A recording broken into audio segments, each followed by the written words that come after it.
The Bible tells of the torture and public crucifixion of Jesus Christ.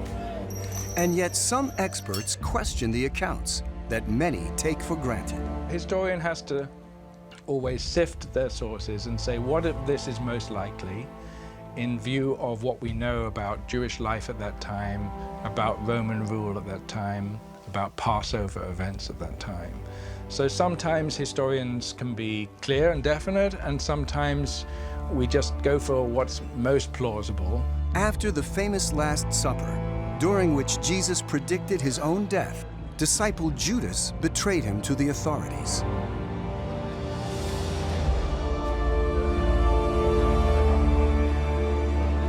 Some people think Judas is worried that Jesus is becoming a political figure and is going to lead Israel astray.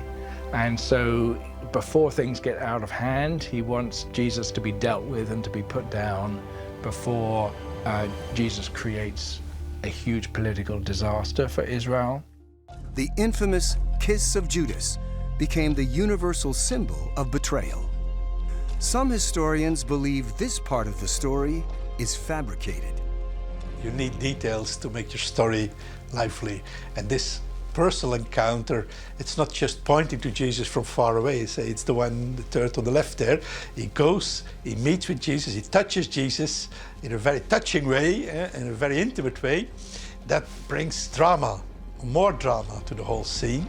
We perhaps tend to think of Jesus a bit too much as the meek and mild Jesus who is always just sweet and nice to everybody. Jesus said some very strong critical comments about people. Jesus was arrested by religious authorities, but they had no power to execute a prisoner, no matter how troublesome.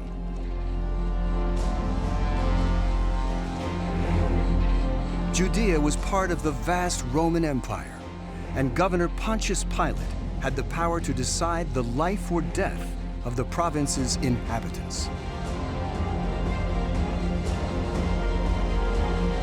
Jesus was officially condemned to death. His sentence, crucifixion.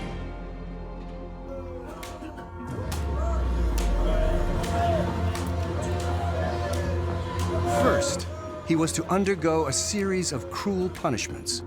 But was the torture carried out in the way the Bible claims it was?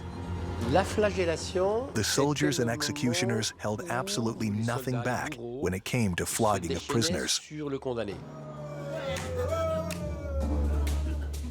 Roman flagellation was a preliminary punishment to crucifixion, but the goal was to humiliate the prisoner, not to kill him. According to the Gospels, the Romans made fun of Jesus by forcing the king of the Jews to wear a crown of thorns. Then, as a condemned person, he was made to walk to his execution. But images of the Passion of Christ have always shown prisoners about to be crucified carrying the whole cross, an impossibility given its weight. The crossbar alone weighed around 60 pounds. Crucifixion is one of the worst ways ever developed by humans to kill other humans. It's humiliating, you're naked.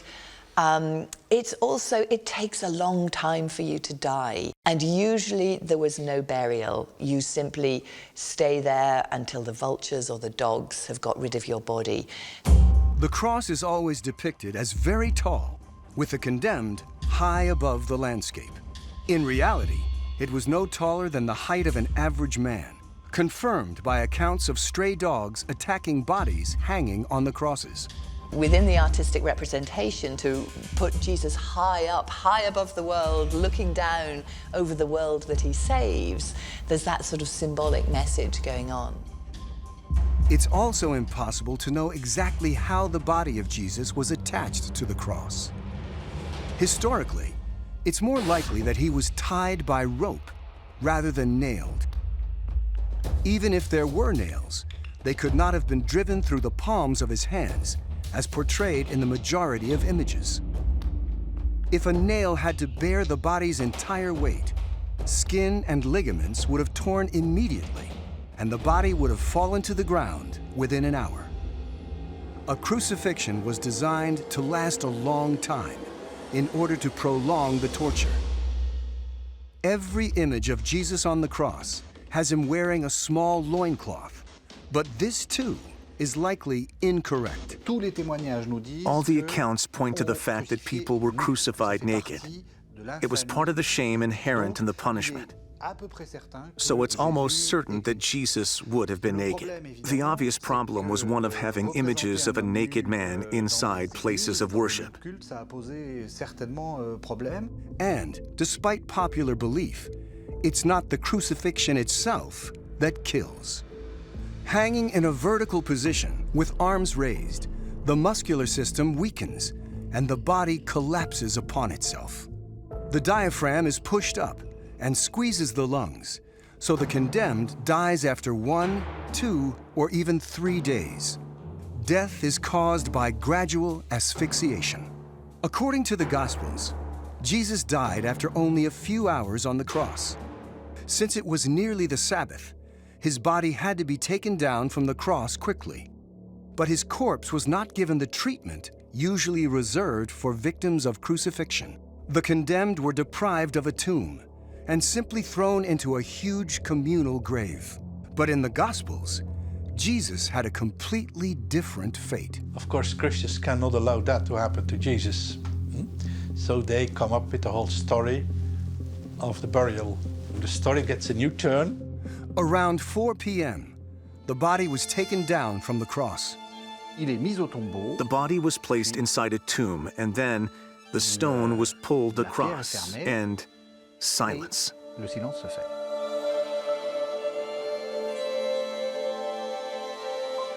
2 days later, at dawn on Sunday, when women arrived at the tomb to take care of the corpse, they noticed that the stone had been moved and the corpse was no longer there. For Christians, it's in the tomb where the resurrection began. Jesus rose from the dead and then appeared in person to some of his disciples. The miracle of the resurrection is the heart of the Christian faith.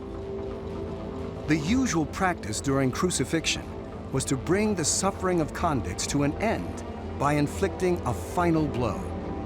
But Jesus didn't receive one.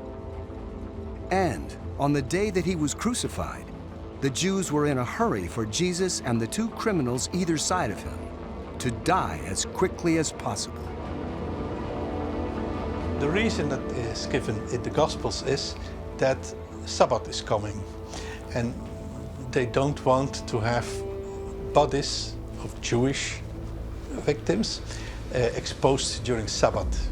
It's a holiday, and it's moreover Passover, so they don't want that, which is understandable. The 2 criminals beside Jesus had their shins broken, which made it impossible to bear some of their weight on their legs. They both died soon after this was done. But because it was thought that Jesus was already dead, his legs were not shattered. When I read St. John chapter 9, verse 33, they did not break his legs, it was a shock for me, because it's almost as if he had written, they didn't kill Jesus. So if Jesus wasn't killed, then his survival is less of a miracle. It was written that Jesus' side had been pierced by a spear, but there is a linguistic debate about the translation of the Greek word pierced. The word in the Gospel is nissen, which actually means to prick with the edge of a spear. So that gives no indication as to whether the jab was strong or not. Is it possible that Jesus didn't die on the cross, but instead was in a coma, showing clinical signs of death? His breathing was imperceptibly low, as was his pulse, so it seemed like he was dead. He was very pale. He was immobile, and he didn't react to the jab of a spear. His body was shaken around while he was taken from the cross and carried to the tomb. And then being laid down horizontally, the blood could circulate more easily, particularly to the brain. This changing state is likely to have led to him regaining consciousness, and sometime between Friday and Sunday, he woke up and left the tomb. According to the Gospels, resurrection took place within the tomb with no witnesses. It's at this point that the historian has nothing more to say. In other words, once Jesus is put into the tomb, there's only an act of faith that remains.